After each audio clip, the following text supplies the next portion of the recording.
Exercise 10.3 का एक और बहुत ही important question examination point of view से हम शुरू करने जा रहे हैं।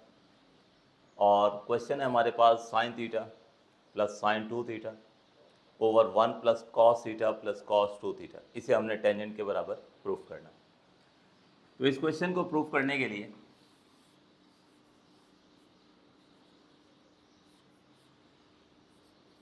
हम कंसीडर करेंगे लेफ्ट हैंड साइड, जबकि लेफ्ट हैंड साइड हमारे पास है sign theta plus sign of 2 theta over 1 plus cos theta और कॉस ऑफ 2 थीटा। ठीक है, तो ये हमने जो है लेफ्ट हैंड साइड जो है वो कंसीडर की है। अब लेफ्ट हैंड साइड में आप देख लीजिए कि यहाँ पर साइन ऑफ 2 थीटा यानी डबल एंगल फार्मूला साइन का इस्तेमाल करना है। इसी तरह से यहाँ पर कॉस ऑफ 2 थीटा यानी कॉस का हमने डबल एंगल फार्मूला इस्तेमाल करना है। अच्छा, साइन का तो जो डबल एंगल फार्मूला है एक ही फॉर्म में साइन ऑफ 2 थीटा है, उसे हमने पुट करना है 2 साइन थीटा कॉस थीटा, एक ही फॉर्म है। सिर्फ हमें थोड़ा सा सोचना ये कि यहाँ पर कॉस ऑफ 2 थीटा यहाँ कौन सी फॉर्म इस्तेमाल करें। कॉस का जो डबल एंगल फार्मूला है, एक दफ़ा फिर अगर मैं लिख दूँ, कॉस ऑफ 2 थीटा किसके बराबर होता है, cos square minus sine square, एक फॉर्म। एक होती है 1 माइनस 2 साइन स्क्वायर और एक फॉर्म होती है 2 कॉस स्क्वायर माइनस 1। अब देखिए, आपको इसमें से कौन सा सेलेक्ट करना है, उसके लिए आप अपनी रिक्वायरमेंट पर फोकस किया करें। देखिए रिक्वायरमेंट क्या है, आपको टेंजेंट बनाना है। टेंजेंट का मतलब ये हुआ कि आपको साइन ओवर कॉस बनाना है, क्योंकि साइन ओवर कॉस बन जाएगा तो नेक्स्ट स्टेप में आप उसे टेंजेंट लिख दोगे। इसका मतलब ये हुआ कि डिनोमिनेटर में आपको कॉस चाहिए, ज़ाहिर है जब ही आगे चल के साइन अपॉन कॉस बनेगा। तो इससे हमें एक डायरेक्शन ये मिली कि ये जो कॉस का डबल एंगल फार्मूला है, यहाँ पर कॉस लेकर आना है डिनोमिनेटर में, क्योंकि डिनोमिनेटर की बात कर रहे हैं। तो कॉस का डबल एंगल फार्मूला कौन सा इस्तेमाल करना सबसे ज़्यादा सूटेबल रहेगा, और वो है कॉस। यानी यहाँ पर ये वाला फार्मूला जो है कॉस ऑफ डबल है कॉस ऑफ 2 थीटा का 2 कॉस स्क्वायर थीटा माइनस 1, ये मैं यूटिलाइज़ करूँगा।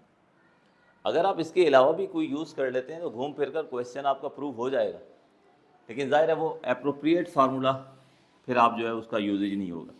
तो इसलिए जितना अप्रोप्रिएट यूज़ करेंगे उतना क्वेश्चन सॉल्व करना जो है वो आसान हो जाएगा। तो मैं यहाँ पर कॉस ऑफ 2 थीटा इसकी जगह पुट करूँगा 2 कॉस स्क्वायर माइनस 1। तो ये इन दोनों प्लेसेस पर मैं रिप्लेस कर देता हूँ। तो सबसे पहले न्यूमरेटर ये sine theta as it is, यहाँ पर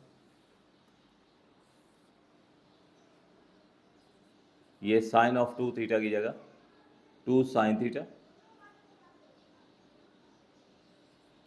कॉस थीटा मैंने सब्स्टिट्यूट कर दिया।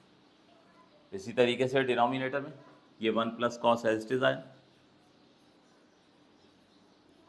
और कॉस ऑफ 2 थीटा ये हमने पुट कर दिया 2 cos square minus 1। In the next step numerator तो एज इट इज रहेगा sign theta plus 2 times of sine theta cos theta. Denominator पे ब्रैकेट्स ओपन करेंगे तो 1 plus cos theta plus 2 times of cos square theta minus 1। तो ये इस तरह से डिनोमिनेटर में हमने जो ब्रैकेट्स हैं वो ओपन कर दिए। अब आप देख सकते हो कि यहाँ पर डिनोमिनेटर में हमारे पास एक जो है वो पॉजिटिव 1 है और एक नेगेटिव 1 है, ये दोनों आपस में कैंसिल हो जाएंगे। तो जब ये दोनों आपस में कैंसिल हो जाएंगे तो न्यूमरेटर तो रहा as it is sine theta plus 2 times of sine theta cos theta. Denominator में cos theta plus 2 times of cos square theta बच गया। ठीक है, ये प्लस 1 और माइनस 1 कैंसिल हो गया, तो क्या बचा, cos plus 2 times of cos square theta. In the next step numerator से आप ये देखो साइन कॉमन निकाला जा सकता है, तो न्यूमरेटर से साइन थीटा कॉमन निकाल, तो ये बच गया 1 + 2 cos थीटा। डिनोमिनेटर से हम कॉस कॉमन निकालेंगे, तो क्या बचेगा 1 + 2 cos थीटा। अब जैसे ही हमने यहाँ से न्यूमरेटर और डिनोमिनेटर से कॉमन निकाला, तो ये देखें न्यूमरेटर और डिनोमिनेटर में सेम टर्म जो है वो जनरेट हो गई। यहाँ पर है 1 + 2 cos थीटा और यहाँ पर भी 1 + 2 cos थीटा, तो ये दोनों आपस में ये पूरी टर्म्स जो हैं ये कैंसिल हो जाएंगी। तो आफ्टर कैंसिलेशन हमारे पास जो है वो साइन ओवर कॉस बच गया, और साइन ओवर कॉस जो है वो बराबर होता है टेंजेंट के। तो देख सकते हैं आप लोग ये वही टेंजेंट है जो हमें चाहिए था, यानी हमारी रिक्वायर्ड राइट हैंड साइड, तो which equals to right hand side.